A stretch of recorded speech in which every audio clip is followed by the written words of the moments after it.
this evening with Lenore. Ah, broken is the golden bowl, the spirit flown forever. Let the bell toll, a saintly soul floats on the Stygian river. And guide fear, hast thou no tear? Weep now and nevermore. See, on your drear and rigid bier, low lie thy love, Lenore. Come, let the burial rite be read, the funeral song be sung, an anthem for the queenliest dead that ever died so young. A dirge for her, the doubly dead, in that she died so young. Wretches, ye loved her for her wealth, and hated her for her pride, and when she fell in feeble health, ye blessed her that she died.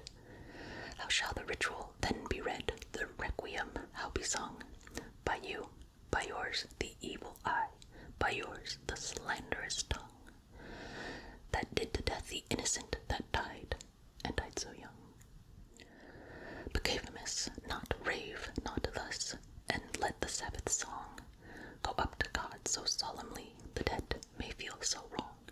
The sweet Lenore hath gone before, with hope that flew beside, leaving thee wild for the dear child that should have been thy bride.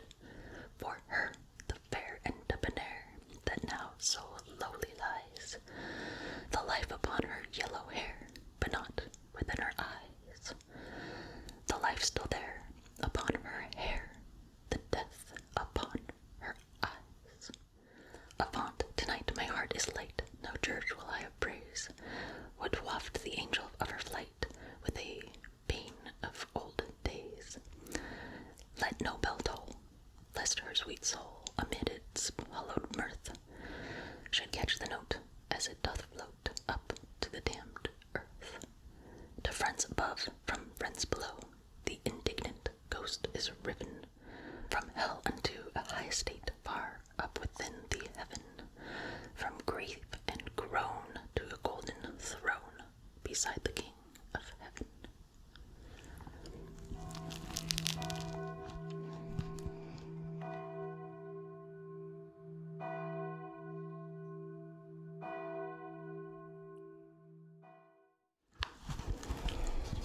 The next is one you likely know, The Raven.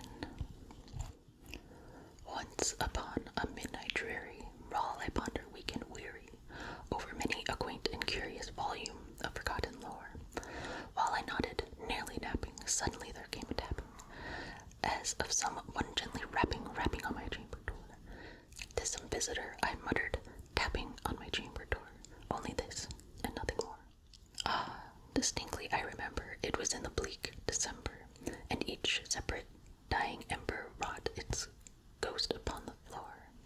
Eagerly I wished the morrow, vainly I had sought to borrow from my book surceased of sorrow, sorrow for the lost Lenore, for the rare and radiant maiden, whom the angels named Lenore, nevertheless here forevermore.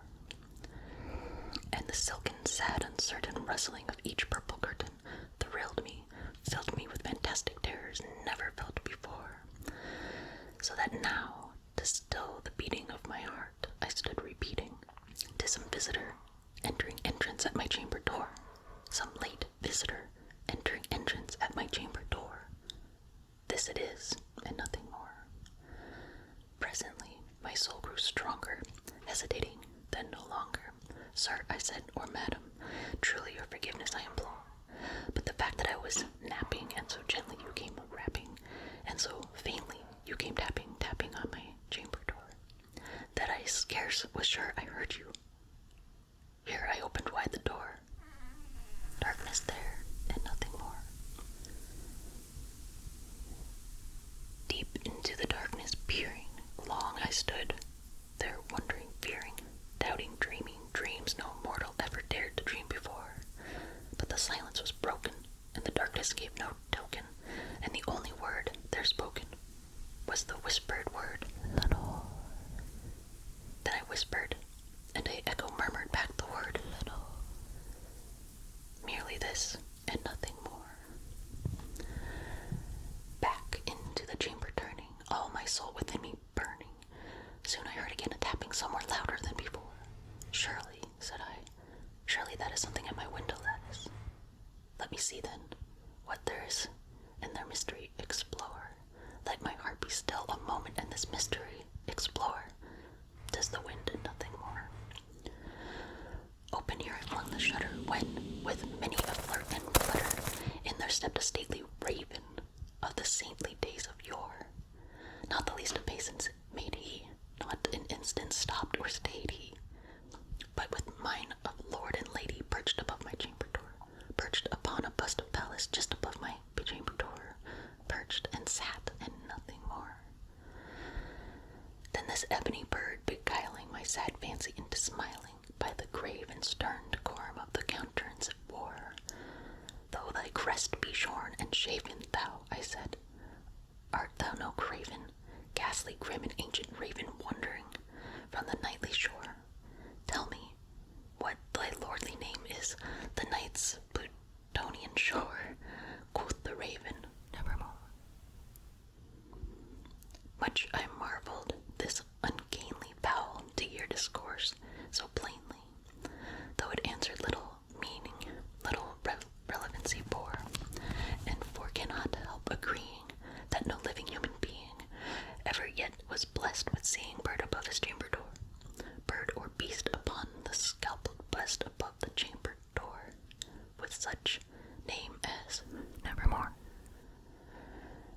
But the raven sitting lonely on the placid bust spoke only that one word, as if his soul in that one word he did outpour.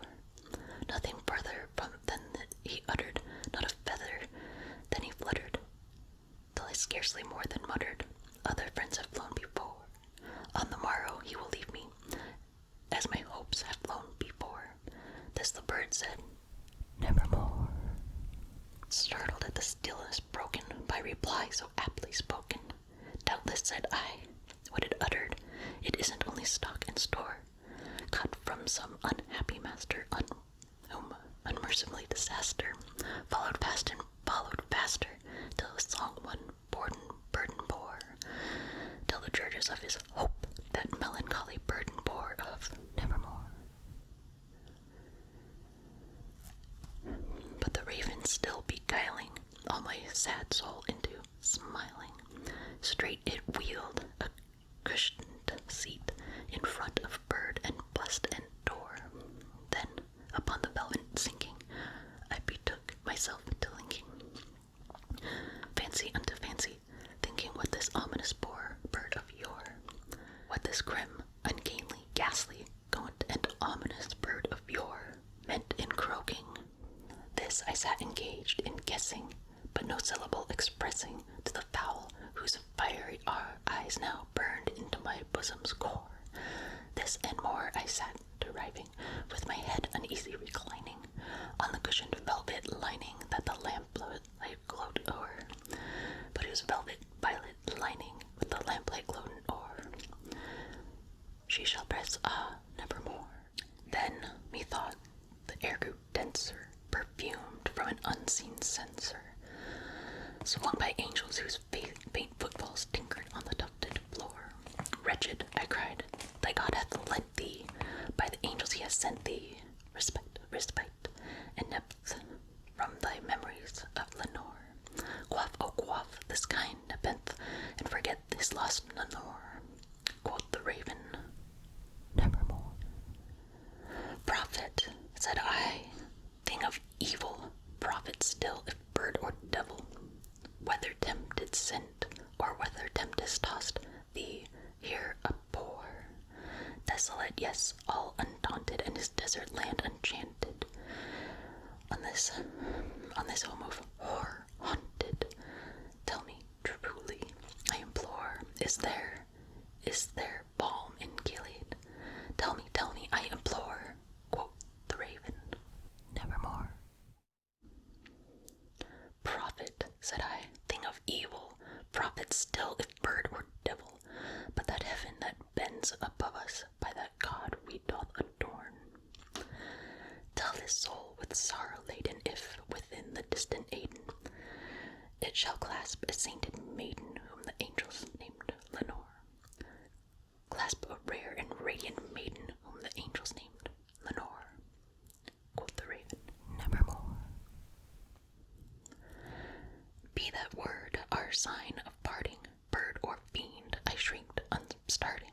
Get thee back into the tempest of the night's plutonian shore. Leave no black plume as a token, and that lie thy soul hath spoken. Leave my loneliness unbroken, quit the bust above my door. Take thy beak from out my heart, and take thy form from off my door. Quoth the raven, nevermore. And the raven, never flitting, still is sitting on the pallid bust of Pallas just above my chamber door. And his eyes have all the seeming of a demon's that is dreaming, and the lamplight o'er him streaming throws his shadow on the floor. And my soul from out that shadow that lies floating on the floor shall be lifted nevermore. I have one more short poem of Poe's to read. To one in paradise. Thou wouldst all that to me, love, for which my soul did pine, a green isle in the sea, love, a fountain and a shrine, all wreathed with fairy fruits and flowers, and all the flowers were mine. Ah, dream too bright to last, ah, starry hope that durst arise, but to be overcast, a voice from out of the future cries, on, but o'er the past dim gulf my spirit hovering lies, mute, motionless, aghast. For alas, alas, with me the light of life is o'er, no more, no more, no more. Such language holds the solemn sea to the sands upon the shore. Shall bloom the thunder-blasted trees, or the stricken eagle soar, and all my days are trances, and all my nightly dreams, and where thy dark eye glances, and where thy footstep